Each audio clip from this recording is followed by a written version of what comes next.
Hi everyone, welcome to Activating Genius, how to get your child into a top college and set for a happy, successful life.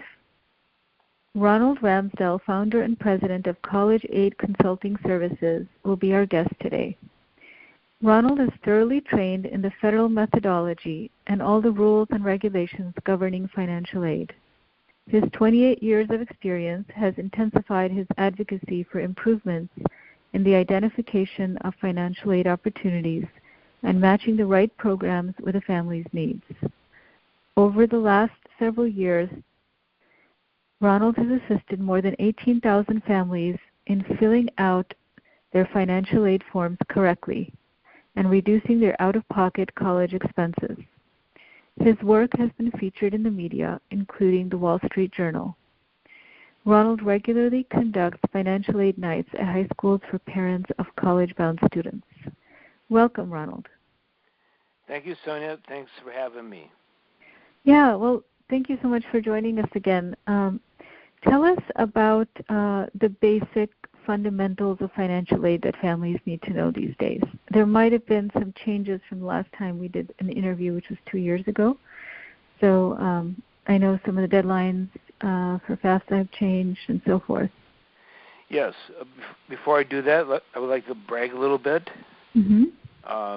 I've been written up not only in the Wall Street Journal, but Forbes, U.S. News and World Report, interviewed on CNN, Fox News. Great. I could go on and on. So I'm proud to be doing this for 28 years. Great. Excellent. So the bottom line here, families need to plan ahead. Mm-hmm. Do not procrastinate. Mm-hmm. And they need to know what colleges want as far as financial aid forms. That'll be like the basics that you're going to teach us today? Yes. Okay, excellent.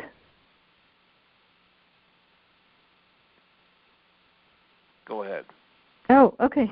Well, do you want to, okay, so let's say, okay, because it's funny, there was a silence there, but, you know, some parents actually don't even know where to begin. It's so confusing.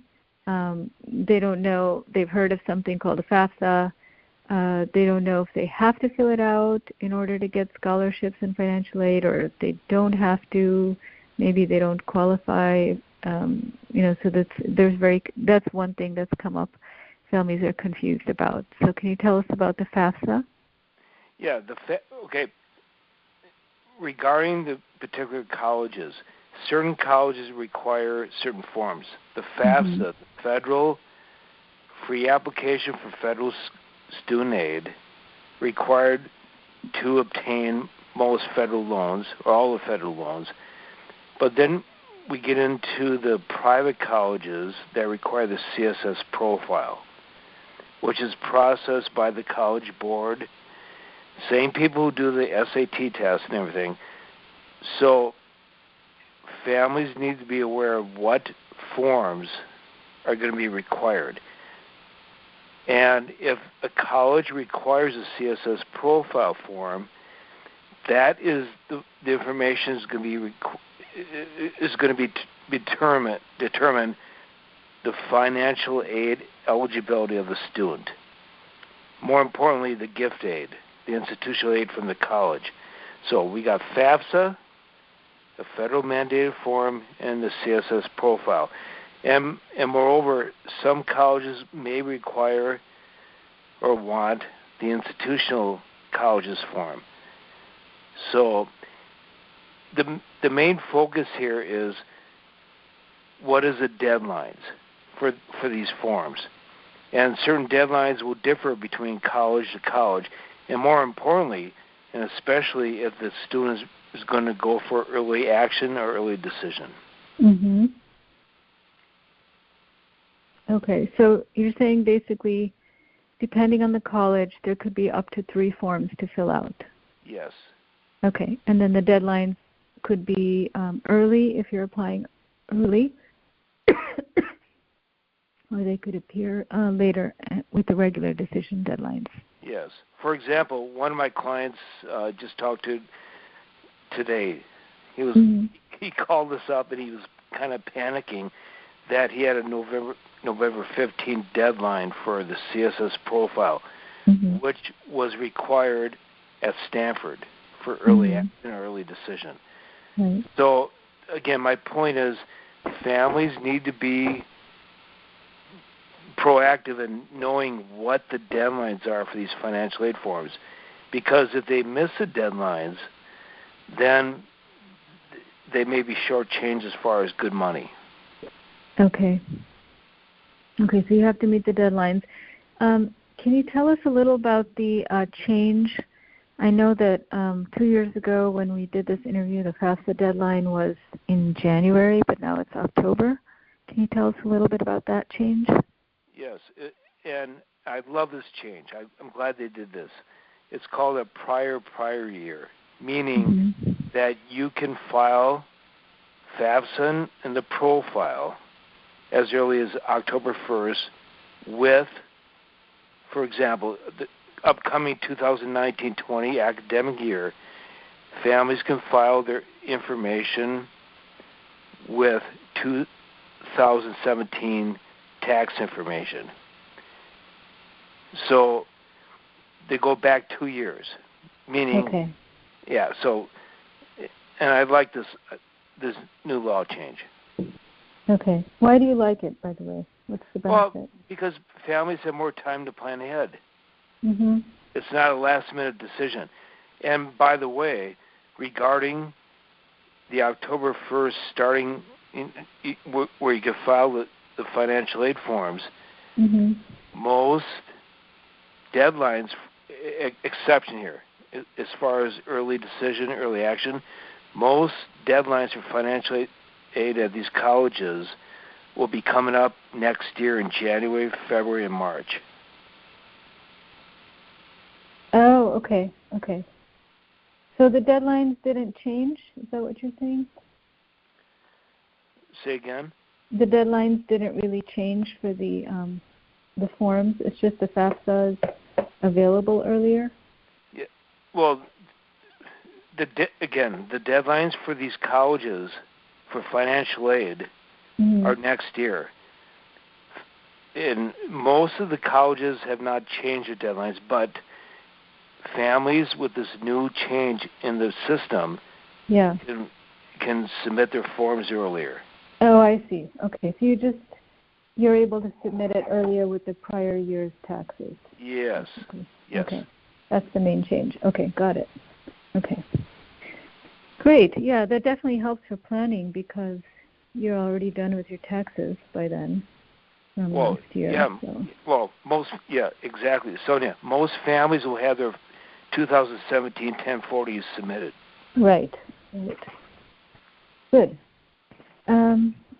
Are there any other changes that happened in the last couple of years that we should be aware of? Nope, that's about it. Yeah. Okay. But again, Sonia, you know what? I've been doing this for 28 years, and I still come across families that come to us at the last minute. Right. You can't procrastinate. You know what? It's human nature. Regarding taxes and financially, you procrastinate. Right. And you can't do that. These families who want to send their kids to a good college that costs a lot of money, and they wait for the last minute. And not only for financial aid purposes, but they wait for the last moment to visit these campuses. Right. Because if you don't visit the campuses, the kid's not going to know if he or she wants to go there. Right. So you want to start the process way ahead. I mean, you start the process in the junior year at the latest. And not only for financial aid purposes and college visits, but scholarships. And I blogged on this. And by the way, you can read all my blogs on all these topics on our website. College scholarship searches should be started in the junior year of the kid's high school. But most kids don't know that. Yeah, they're not even thinking about college applications, let alone scholarships. Yes. Yeah, so that's a good point. I was talking to one of the experts for the Telesummit this year, and he was saying that he actually teaches kids to think about where they are going to be in 10 years' time, and how much they need to be earning, where do they want to live, and what percentage of their salary will go back to loan repayments. So yeah, that's really Sonia, that's another good point. Mm-hmm. You know what? A lot of these kids don't because the parents they're so focused on the kids' future education, right. And a lot of parents don't bring into the fact they should bring into the fact the kids' responsibility of their debt. Right. The student's debt. What these kids, it's sad. They graduate with a 4-year degree. Yeah. And they don't get a good position. Some of these kids are flipping burgers, and they have all this student debt that's hounding them. So I suggest parents sit down with the kids in their junior or senior year in high school, sit them down at the kitchen table and discuss what's ahead of you as far as your college debt. Yeah. What school do you want to go to at a certain price? And a lot of these students, our clients, they want to go to a high prestigious school where they should go because they're academic inclined to do so. But the family's income dictates how much is the student going to have in debt when they graduate. Right. Yeah, I mean, I think it's very helpful to have students think backwards, and also in terms of exploring career options and so forth. So a lot of people go in blind, not knowing even what they're going to study, and then, taking in a lot of loans. And like you said, their income may not match the ability to repay the loans, Exactly. In a healthy way, it just ends up being stressful and burdening the students down. Yes. Emotionally. Exactly. And Sonia, that's why I always say start early in this process. Don't procrastinate. Communicate with the student or students of the family and plan ahead. Yeah, that makes complete sense. What about, I have a couple questions. What about families who've gone on to the website of the college, used the net price calculator, and then they decide or figure out that they won't be eligible for need-based financial aid? They're wondering, should they still be filling out the FAFSA and CSS profile in any institutional form? Yeah, Sonia, great question. By the way, these net calculators, most of them are worthless. Really? Okay. They're not accurate. Okay. But families should always file the FAFSA and go through the process. Okay. And by the way, let's say a family's income level or asset scenario would not qualify up front for need-based aid, but families can always pursue with the college need-based, or not need-based, but grant money through the endowments over and above the formulas. Colleges can do what they want to do for a particular student, especially if they want that student in their incoming freshman class. So bottom line there, always go through the FAFSA form, following the FAFSA and maybe the CSS profile, depending upon the situation. And yes, most definitely. Okay. So that you're saying basically, even if they don't qualify for need-based aid, the college can still offer them other types of aid. Yes. If they really want the student there, they have options. Yes. What are those options, like merit scholarships? You mentioned grants and endowments. Are those merit-based always, or? No. Well, it could be merit-based, yes, but I'm talking about need-based aid if the family does not qualify under the three formulas for need-based grant money through the endowments. So, yeah, colleges could tap into those endowments even though the family doesn't qualify up front for need-based. Okay. So it's not, these endowments are not merit-based forms of financial aid. Yes. They're just available there to help. Exactly. And these are grants, so they're not... yes, grants, yes. Interesting. Okay. Excellent. Yeah, I get that question come up a lot. Another question I get is, I have my student applying to all these colleges, and is there a way to develop the college list in such a way so that when time comes for deciding between colleges and you have all the financial aid letters in front of you, you can kind of negotiate with a college if the student has been accepted to a college that's a competitor of that university? Do you know what I mean? Yes. Yeah, we talked about this 2 years ago. Yeah. If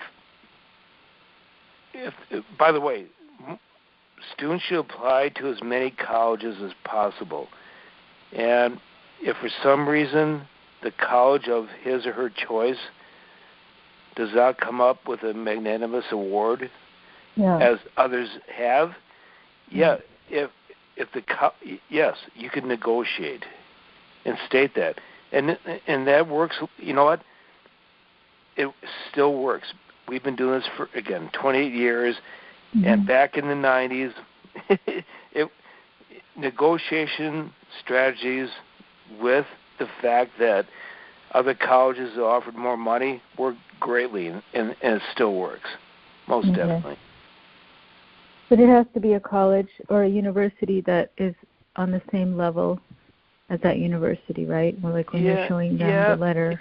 Yes, but however, again, if a particular college wants that kid, the student in the incoming freshman class, it will still work, even though if it's not a competitive college or colleges in this situation. Okay, that's good to know. That's very helpful. And what do you recommend, for students who are wanting to get as much financial aid or merit scholarship money from a university? Is it better to apply in the early action or early decision round? I've heard that there's more merit scholarship opportunities when you do that. Is that a generalization that you can make or not really? Yeah, that's not necessarily true. Okay. Here's the thing with early action, early admissions, and early decision. I never, ever recommend my clients to pursue early decision. Some of my clients sometimes don't listen to me, and they still want to go for that. And I will advise them how to do it more appropriately, more efficiently to do that. And by the way, I blogged about this like 3 or 4 times over the last 6-7 months. Oh, and again, my blogs are on our website. Okay. Early action, early decision. Read the pros and cons. The only time I recommend a family to do early decision is if price is no matter in the decision or the equation. Okay. If price is not an object, because Sonia, here's the thing. The question of the day is, if the student is accepted at a particular college for early decision, right, what is the motivation? By the way, at that point, the student cannot pursue other colleges. If they're accepted for early decision at a particular college.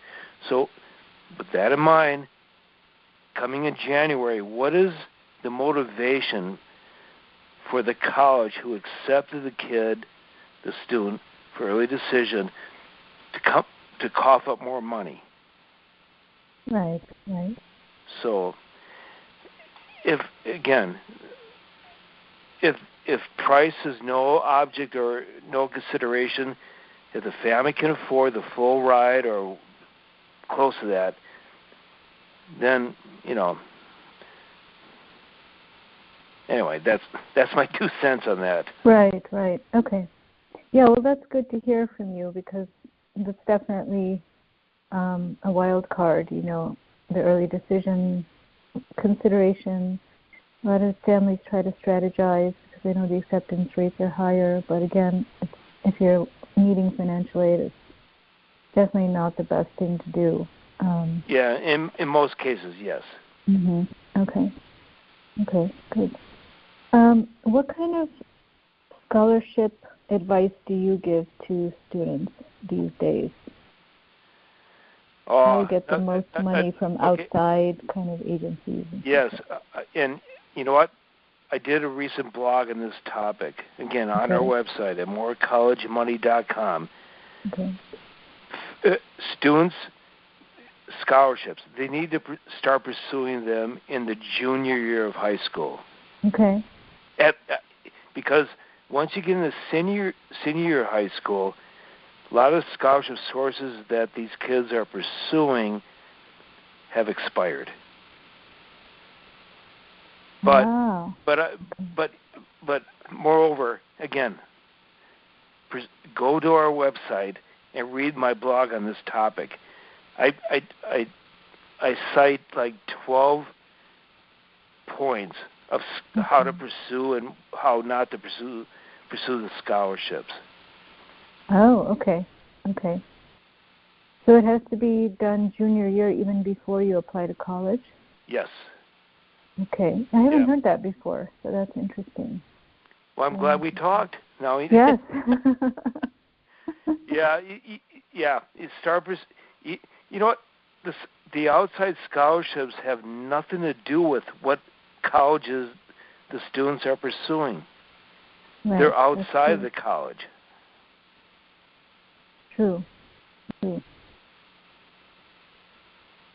Yeah, I just didn't know that the deadlines were passed. I've always had the idea that you can apply all the way till the end of your senior year, but maybe you're saying that it's better to apply junior year. Yes, and Sonia, please, I recommend even you go to the website and read my blog on this topic. I will, definitely. This is a whole new concept for me. Okay. All right, good. Ron, what would you say to a student whose family struggles financially and who really wants to go to a good university? Do you recommend that they try to decide where to apply to based on the cost of the university? Yeah, good question. In that situation, the family should be pursuing both. Well, if the kid is academically inclined, good grades, GPA, right, talents, SAT, ACT results are stellar, pursue both. Okay. Because here's the thing. Again, getting back to my point, if the college wants that student in their incoming freshman class, I don't care if it's a low-income family scenario or high-income. Right. If they want them, they're going to pursue that student. Right. So that family scenario with the low income, just pursue everything possible. And Sonia, a lot of these kids are coming up, and this is for the last 5 to 10 years, whether it be low-income families or high-income. A lot of these students are just very talented and very special. Right. And they're going to want those students in their incoming freshman class. Okay. It depends on the college. It depends on the student. Right. Yeah, so it seems like you're beginning to voice something, which is that you're seeing more and more. It seems like that colleges will do whatever it takes to get the student they want at their university. Yes. Yeah. Okay. Yes. Yeah. Because Sonia, what happens is these admission counselors, they get together in the within the summer months. They sit in their little room. Yeah. They put their 2 cents in what they want to see, what they want in their incoming freshman class. And what's been happening over the last 5, 6, 7, 8 years, yeah, a lot of these colleges want a well-rounded incoming freshman class. Right. And sometimes with that in mind, some of these students you would expect to be accepted at some of these colleges are not. Uh-huh. And the other students who may not, you see, that may not be, accepted, and they are. But again, it's a well-rounded, depending upon the college and the student, what happens. So with that in mind, I recommend again these students apply to as many colleges as possible. Okay. So basically assume no limitations is what you're saying. Yes. Okay. Yeah. Yeah, I think that that's good to hear from you, from a professional. I do tell my students that, but I think it's nice for them to hear it from a financial aid expert like yourself, because you obviously know the insides of how students are getting funded from colleges. That's not something I specialize in, so it's definitely good to have your perspective in this matter. Well, it's my pleasure. Yeah. Is there anything, I understand you have something you would like to share with our listeners today, a free gift of some kind? Well, why don't you do that? Okay. So you had mentioned that if a family signs up with you for the first year and receives help from you for financial aid forms, that you will give them complimentary help second, third, and fourth years. Is that right? Exactly. Yes. Okay. Wonderful. Excellent. Great. Well, thank you, Ron. It's been wonderful to have you as part of the Telesummit again this year. And we really, really appreciate all your help, and I really appreciate your perspective of assuming no limitations. That's been excellent.